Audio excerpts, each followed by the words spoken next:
Good morning, I'm Adam Sexton. Just a couple weeks ago, no one thought New Hampshire's 2nd Congressional District would become a fountain of news and a major story in the 2024 election.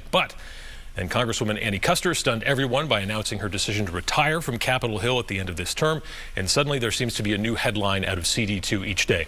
This last week, the biggest was that the 2022 Republican nominee, Robert Burns, will run for executive council instead of Congress, making this contest even more wide open. This morning, we're joined in studio by the man who is suddenly the leading vote getter from 2022 who has not ruled out a run. That is former Keene Mayor George Hansel. Mr. Mayor, thanks for being here. Hi, Adam. Good to be here. So we know you haven't made up your mind yet about whether or not you're going to run, but how does this race change, first, without the incumbent in it? So obviously it's a new opportunity, and your phone blows up when something like that happens, and everyone is, all of my supporters from last time and some new supporters are like, you can do this, you're going to win. And so there are dynamics of the race that change, but my next question and my answer in response to that is, okay, so the dynamics are different. What if you win? What does it mean to be in Congress in 2025, and what does that look like? Because honestly, that's the most important question in my mind. Is this something I can do effectively? Congress looks very different than it does even 2 years ago. And so I need to answer a lot of those questions in my own mind. I'm going down to DC in a couple weeks to meet with the members that I know and the people that I know down there, just to understand what the dynamic is going to look like under these various scenarios. Depending on who's president, depending on who's in the majority, there are a lot of open questions. Does it make you more hesitant seeing some of the dysfunction, you know, the vacating the chair, the switching out the speakers? Does that give you some pause? Oh, absolutely. I mean, I'm not one to sign up for something to just occupy a seat. I always want to get things done. And so how can I get things done down there? How can I effectively serve the constituents in the 2nd Congressional District of New Hampshire under the current circumstances and future circumstances? It's a hard thing to even imagine. Analysts are also saying it's an important development that Robert Burns is not running now for executive council instead of Congress. You know, the Democrats did something unique last cycle, and they did it in a few different places around the country. They spent money in the primary to prop up Burns as the most pro-Trump, the most conservative, with these kind of backhanded ads. They weren't fully complimentary, but they certainly had an effect. What was it like watching that unfold, and what would you do to counter that perhaps the next time if they try to do it again? Yeah, I mean, there's even an open investigation about mailers without anybody's name on them that they were doing, and they spent a lot of money to try and take me out in the primary, and they were successful at that. I mean, there's no question about that. To counter it, I think you just take more time and get your message out and talk to more people. You have to remember, in 2022, that was a 3-month campaign. It wasn't a lot of time for anybody to make the kind of inroads that they need to make. I think the interesting development with this race this time is that everybody on the Republican and Democrat side is starting at the same starting line. And so that sort of equalizes things. It's an interesting development. What were some lessons learned? Obviously, you came in with high expectations. Governor Sununu showing up at your launch party, and it didn't work out the way you wanted.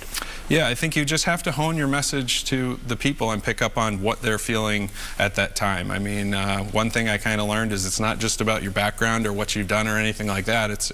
It's about being the people's voice and articulating their frustrations, their concerns, and convincing them that you're going to be the fighter that they need. Because one thing is clear in this district: we need someone who's going to go down there and be an agent for change and fight for our government to start working for us. In some ways, you got out-Trumped by Burns, and the safe political play for you in the First of the Nation primary would have been to support Donald Trump, but you went with Nikki Haley instead. Why was that? Well, I just believed in Nikki's candidacy. I think she's an incredible leader, and I feel really proud about my work in that primary. You know, and with Donald Trump, I know the media makes a lot of it. He's a symptom of some feelings on the Republican side that they're frustrated. They're frustrated paying $10,000, $12,000 more per household for just basic necessities. They're frustrated by seeing a government that obviously doesn't work for them and isn't making decisions that are really going to impact their lives positively. And so what you get is a frustration and a desire for somebody to change the way the system is working. And I think you feel that on both sides.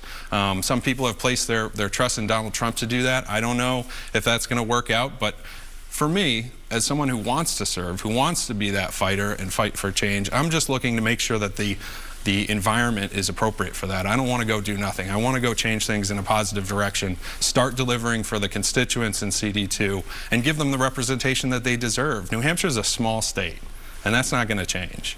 But we can have an outsized influence because I think we do things well, really well here on so many levels.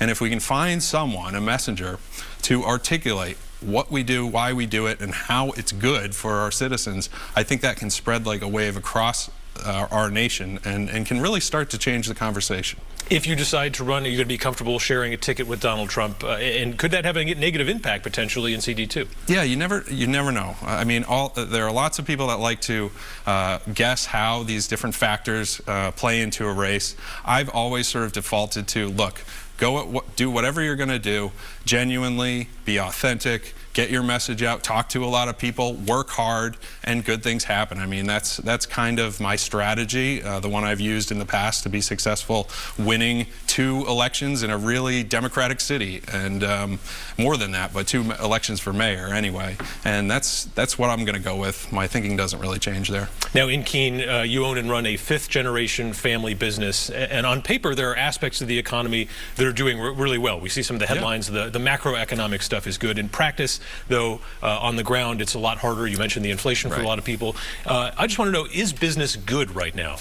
So business in general, like my experience, is it's okay. I think there are some big decisions that can be made at the top with tariffs, and there are decisions about how much government money goes into the economy and how that affects things that are really, really important. In general, business is okay. I can tell you, though, talking to people that are working folks, a lot of people are working 2 jobs. A lot of people are feeling the effects of inflation, and their money's just not going as far as it could. And that makes them concerned about the future for their kids. That makes them concerned about how they're going to put food on the table next week. We need to address those issues, and we just can't take them for granted. We can't do things for special interests in government at the expense of everyday people who are just working their hardest to make ends meet. One of the things that I found really interesting in the last cycle, going through your business, taking the tour, you guys run a welding school that trains people not just for your business, but for a lot of people around the area. So Phil Treen has actually, added to the trades in your region quite a bit over the years.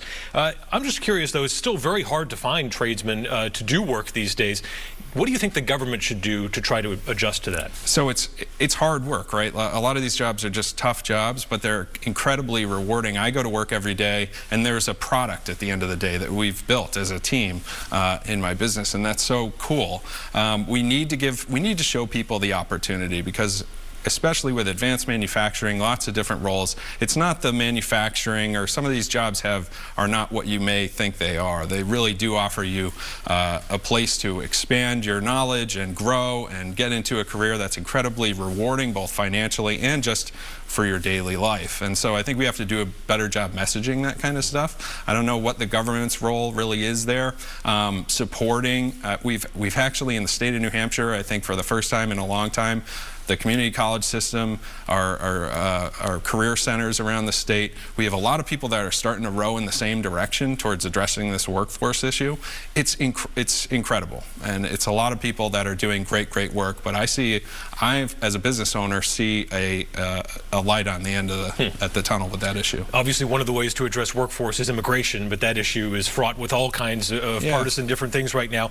Do you like what you're hearing from Trump when he says day one he wants to start the most massive deportation operation in the nation's history? Well, look, we have to address the border. That's 80% of New Hampshire people are saying that the border is like the #1 issue. That's astonishing to me, but it is an important issue, no doubt. We have to do something to address the border. I think Democrats and Republicans have made this a political football without addressing the issue head on, and somebody's got to do something, that's for sure. If you do get into this race, there are a couple Democrats. One is in, one is on her way into the race. Do you see Colin Van Ostern as someone who can pick up the mantle from Annie Kuster and just keep winning this district like she did? I don't know. I think that all the Democrats are going to try to pick up on Annie's, up on what Annie did. In my opinion, I don't think she did a whole lot in her tenure in Congress. And, some of that might be her fault. Some of it may not be. But I think whoever goes down there needs to change the way that it has been represented in the past. We need someone who's going to be a fighter. We need someone who's going to get in the game and start making some changes and start throwing their weight around if they have any, and working with people to benefit the people of New Hampshire. I see a really disturbing trend, and I've seen it over the past decade, and it's this consolidation of power and decision making in Washington. Every time that is going to be a bad outcome for people in New Hampshire. And we have to realize that. We have to start reversing that trend. And it starts by sending a real champion down there to do the hard work of getting government to work for the people. So, you know, as you make your decision, you mentioned going down to D.C. Take us through when we might see a final decision from George Hansel on whether or not you run. So what I'm hoping is that I go down to D.C., I meet with my friends and people I know down there, and they give me a really clear picture of what the next congressional session is going to look like. They show me that a Republican from New England in Congress, which we don't have any right now, in the House anyway, they show me what that looks like. Is the caucus going to welcome us in, or are we going to have a voice or not? And that's going to really impact my decision. So I think when I get back from that trip, I'll continue to talk to people in the state, talk to my supporters, and my family. You don't want to forget about that. That's probably number one, and see if this is a good decision right now. All right, well, keep us in the loop too. Former Keene Mayor George Hansel, thanks for coming in for Close Up. We appreciate it. Thank you.